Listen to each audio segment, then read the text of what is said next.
Hai, assalamualaikum warahmatullahi wabarakatuh. Salam sejahtera untuk semuanya. Kembali lagi dengan saya Yuni Analita di channel Mama Syam. Nah, kenapa sekarang saya ganti dengan sebutan Mama Syam? Karena banyak dari teman-teman saya mengenal saya dengan nama Mama Syam, dan Syam itu nama anak saya yang paling besar. Nah, ini anak-anak saya mau berangkat sekolah. Yang belakang itu si sulung yang namanya Syam, dan yang di depan itu si bontot. Video kali ini saya ingin membahas jenis-jenis tabungan yang harus kita miliki sepanjang hidup.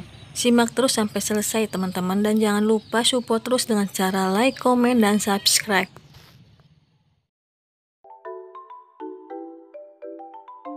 Sudah banyak di masyarakat kita yang mencanangkan untuk rajin menabung dan menabung.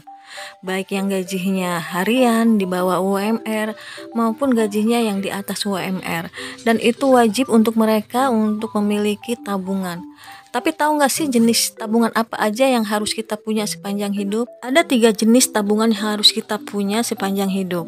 Nah, di sini saya akan menjelaskan satu persatu 3 jenis tabungan itu apa aja. Yang pertama yaitu tabungan akhirat atau sedekah. Tabungan ini semua agama manapun mengajarkan tentang berbagi atau sedekah. Dan tabungan ini sifatnya tabungan untuk di masa depan yang berkekal dan abadi. Sedangkan kita hidup di dunia ini hanya sementara. Maka dari itu kenapa tabungan akhirat saya simpan di nomor pertama atau urutan pertama. Karena pentingnya sedekah itu bukan hanya selama kita hidup di dunia, bahkan ini bisa jadi bekal kita di akhirat. Jadi yang paling utama tabungan yang harus kita punya yaitu tabungan sedekah. Jadi wajib hukumnya sedekah itu di urutan paling pertama, bukan terakhir setelah kita konsumsi atau kita investasikan, kita tabungkan baru kita sedekah. Jadi posisi sedekah itu harus nomor 1 karena ini sifatnya kekal dan abadi. Di samping itu wajib hukumnya untuk bersedekah dari mulai yang kaya maupun yang miskin. Dan juga banyak manfaat dari sedekah itu sendiri, yaitu sebagai penolak bala, penyubur pahala, menahan musibah dari kejahatan, serta rezeki yang dilipat gandakan oleh Allah Subhanahu wa Ta'ala. Sedekah itu sendiri bisa kita salurkan melalui badan-badan amal yang sekarang itu udah banyak di mana-mana, bisa lewat transfer maupun di daerah sekitar rumah kita. Misalkan contoh di tempat ibadah seperti musola dan masjid, di situ kan ada kotak amal maupun pengurusnya, kita bisa serahkan kepada pengurus maupun kotak amal. Dan juga kepada fakir miskin, anak yatim piatu maupun kerabat kita yang sedang membutuhkan. Tapi sedekah yang paling utama adalah ke orang tua kita. Bisa dengan sedekah nasi Jumat. Banyak sekarang kan yang membagi-bagikan nasi setiap hari Jumat. Karena pada hari Jumat sedekah itu dilipat gandakan pahalanya dibandingkan hari-hari yang lain. Tapi bukan berarti kita mau sedekah hari-hari biasa itu harus ditunda nunggu hari Jumat. Gak seperti itu juga ya teman-teman. Tapi pada hari itu Rasulullah meminta umatnya untuk memperbanyak amalan termasuk sedekah. Jadi itu kenapa setiap hari Jumat sedekah itu dilipat gandakan pahalanya oleh Allah Subhanahu wa Ta'ala. Dan juga untuk nominalnya tidak harus ditentukan minimal dan maksimalnya, karena ini bentuknya sedekah, bukan zakat mal atau zakat harta. Yang penting rutin setiap kita dapat penghasilan atau dapat gaji, mau harian, mau mingguan, mau bulanan. Jadi nomor 1 yaitu sedekah. Dan untuk jenis tabungan yang kedua yaitu tabungan masa kini.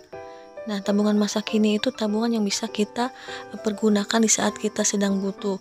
Misalkan kita nabung di celengan atau di rekening.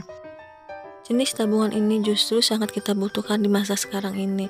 Kadang ada hal-hal yang di luar ekspektasi, misalkan harus renovasi rumah karena rumah bocor atau rusak, atau kendaraan yang tiba-tiba mogok ataupun harus diservis, dan itu nggak sedikit untuk biayanya. Bisa juga untuk di luar SPP anak sekolah, misalkan ada rekreasi, apalagi sekarang kan sudah dibuka tempat-tempat rekreasi kebanyakan. Mulai sekarang kita harus membiasakan diri untuk menyisihkan penghasilan atau uang belanja, karena banyaknya pengeluaran yang tak terduga.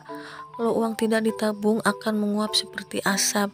Jadi mulai sekarang bagi yang sudah tahu wajib menyisihkan dana tunai atau uang tunai, bisa di dalam satu rekening ataupun di wadah khusus seperti celengan atau toples yang nggak perlu kita beli lagi, maupun di dalam amplop.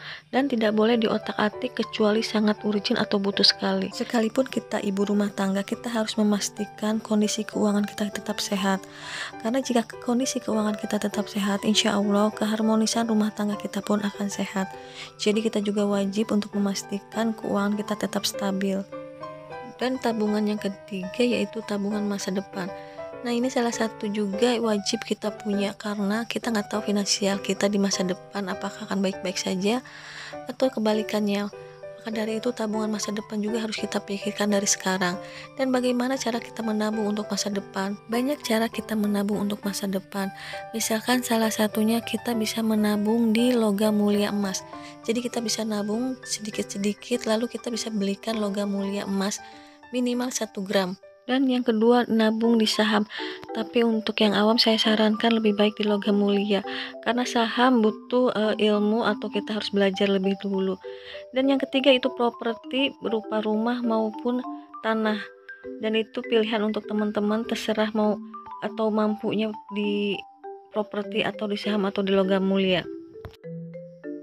Nah, itu ketiga jenis tabungan yang wajib kita punya. Kenapa kita wajib punya tabungan itu? Karena dalam hidup kita, kalau kita nggak punya apa-apa, bagaimana coba teman-teman? Bisa dibayangkan kalau kita nggak punya tabungan, misalkan sedekah, kita nggak pernah sedekah. Dan itu tidak bisa membantu kehidupan kita di akhirat nanti. Dan kedua, untuk tabungan masa kini tentu sangat dibutuhkan, karena kita hidup di masa sekarang. Kalau kita nggak punya uang cash tunai untuk kebutuhan misalkan yang di luar dugaan, kita nggak pernah tahu nanti ada yang sakit, ada rumah rusak atau kendaraan rusak. Dan yang ketiga juga untuk masa depan, untuk menjamin kehidupan kita di hari tua, kita juga harus punya pegangan, entah berupa uang tunai di rekening atau logam mulia. Itu terserah dari kemampuan teman-teman atau keinginan teman-teman bisa memilih di mana. Dan bagi yang ingin menabung atau investasi di saham dan properti, alangkah baiknya dipelajari dulu untung rugi dan kelemahannya. Tapi saya sarankan lebih baik di logam mulia, karena logam mulia itu liquid atau lebih mudah dijual. Dan untuk harga, kalau semakin lama itu dia akan semakin naik, bahkan cenderung stabil kalau untuk jangka pendek. Jadi alangkah baiknya kalau untuk masa depan itu yang lebih aman di logam mulia. Tapi untuk menabung properti sendiri itu kelemahannya itu tidak liquid, artinya tidak mudah dijual. Jadi di saat kita butuh dana urgent, kita ingin menjual properti kita, dan itu nggak mudah. Sekarang kita pasang iklan terus besok ada yang beli, itu jarang-jarang banget ya teman-teman. Jadi alangkah baiknya kita pelajari kelemahan dan kelebihannya masing-masing.